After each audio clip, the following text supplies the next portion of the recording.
Hello YouTube, my name's Anna and I am going to be talking about my miscarriage and how I'm still coping with it to this day.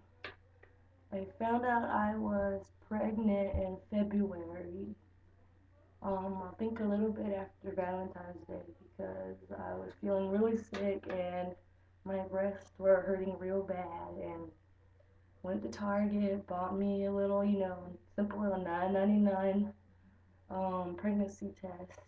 Came out positive. I started freaking out, so I bought five more of each brand, and they all came out positive. I went and found my fiance because we were at the mall at the time, and I told him, and um, I think I was about 6 weeks when I finally went to see if I was pregnant or not. Found out, I thought it was 12 weeks or something like that. Go to find out I was only 6. But when I went in for my first actual appointment with my doctor, I got to see my baby. Um, Here he is, right here. And I just shocked. It finally came over me that I was going to be a mom, and I was so happy. Um, Well, I think I was like 10 weeks when I finally went in. This is when I got this. My ultrasound was done, and my fiance wasn't with me at the time, and he kind of still regrets that. Um, After my first appointment, I was freaking out, like, oh my god, I'm gonna be a mom. But at the same time, each week that went by, I started, thinking, being happy that I was going to be a mom and that um, Brayden, who was what I named him, because I believed deep down and he was going to be a boy. So his name was going to be Brayden Alexander Thompson. He was going to take his father's last name because me and him are engaged right now and we were supposed to get married before he was born, but on May 12th, I went in for my second appointment and found out that Braden had passed. It was a missed miscarriage, and I had to have a D&C done the next day. Um, Going back to my first appointment, I asked my doctor if she would allow me to hear his heartbeat, but she kept telling me no, that in the next appointment I'd be able to. I really wish to this day that I kept bugging her about it, knowing that that would have been the last time I would have seen him alive. And it really makes me mad. But back to my DNC. They asked me if I wanted to naturally miscarry or have him leave my body to keep him a clean way, I guess, or have him taken out. And at that time, I guess I wasn't thinking straight, and I just didn't want him inside of me anymore because I just couldn't stand the thought of waiting any longer to have him leave my body. To know that I am carrying a dead baby inside of me kind of freaked me out. But sometimes I wish I didn't do that so I could at least have something. Have him buried instead of having him mushed up and did nothing and sucked out of me. After my DNC, I woke up and my fiance was right beside me, kind of shaking me, telling me to wake up. And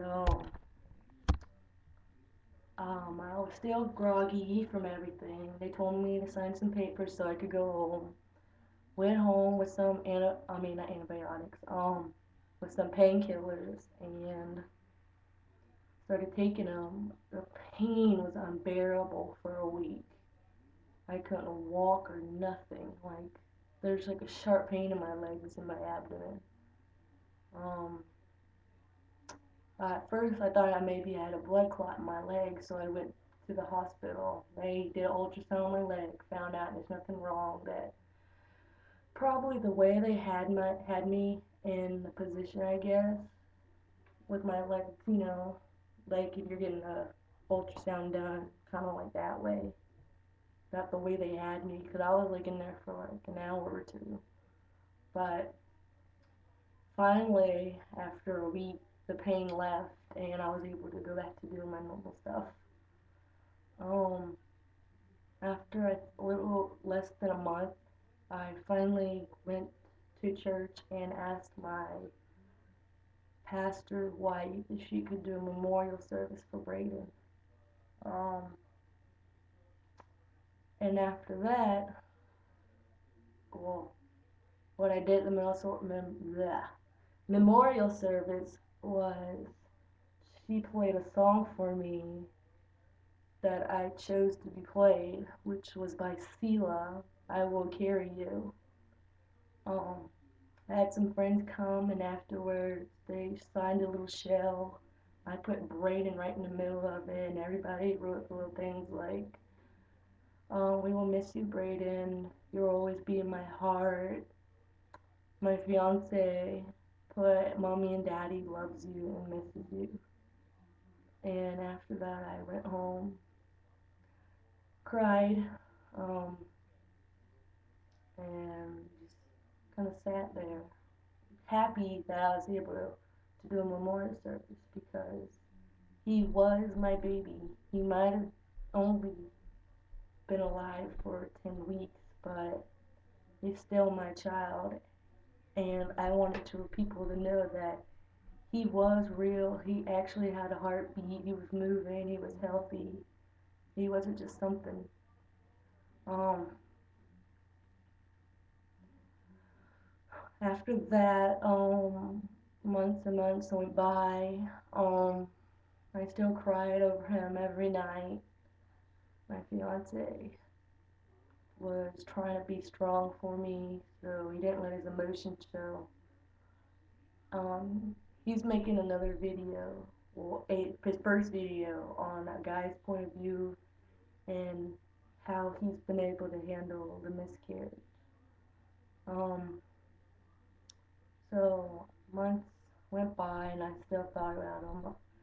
It was really hard going to the mall and seeing all these pregnant people because I envy them knowing that I didn't have Braden anymore and they still have their kids, their babies in their bellies, growing and moving and everything. I just hated every pregnant woman I saw. Now, when my due date came up, that was probably the hardest day ever.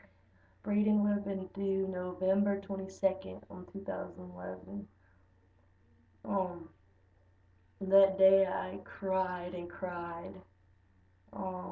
But later that night, my mom took me out to dinner with me and my fiance and had dinner. A little thing to help me through it, I guess. Um, and after that day, I just cried, thinking he should be here by now. I should be able to hold him, be able to show him off to everybody, show how cute he was. And I was sitting there thinking he's not going to be here, that I'm not going to have him ever. But I know that he's in a better place now and that he's with God and he's happy and watching over me. Thanksgiving was pretty hard because when Thanksgiving family members get around and, you know, check up on each other and everything, but me just sitting over in a corner trying not to cry thinking I should have Braden. Sorry. Then, like, people would ask me if I'm okay, every day. Um, when I went and saw my cousins and everything, I was playing with the kids and it made me sad because I couldn't show them Braden, their cousin, And then Christmas came up, and this Christmas that just passed would have been Braden's first Christmas, and that was pretty hard because he's not there, and I couldn't get him nothing. It's pretty hard not having your baby with you. No, because this has been my second miscarriage, but my first time actually seeing him move on the ultrasound and everything. But I still love him very much and miss him. On the back of this picture right here, I have a little poem. I'll try and read it. And it says, it's called, I don't know if you can see, it's called Remembrance. It says, you can shed tears that he is gone, or you can smile because he has lived. You can close your eyes and pray that he'll come back, or you can open your eyes and see all he has left. Your heart can be empty because you can't see him, or you can't be full of the love you shared. You can turn your back on the morning of yesterday, or you can be happy for tomorrow because of yesterday. You can remember him and only he is gone, or you can cherish his memory and let it live on. You can cry and close your mind, be empty and turn your back, or you can do what he'd want. Open your eyes, love and go on. Author unknown. That is one of my favorite songs, but I'll be doing another video in part 2. And then start that one.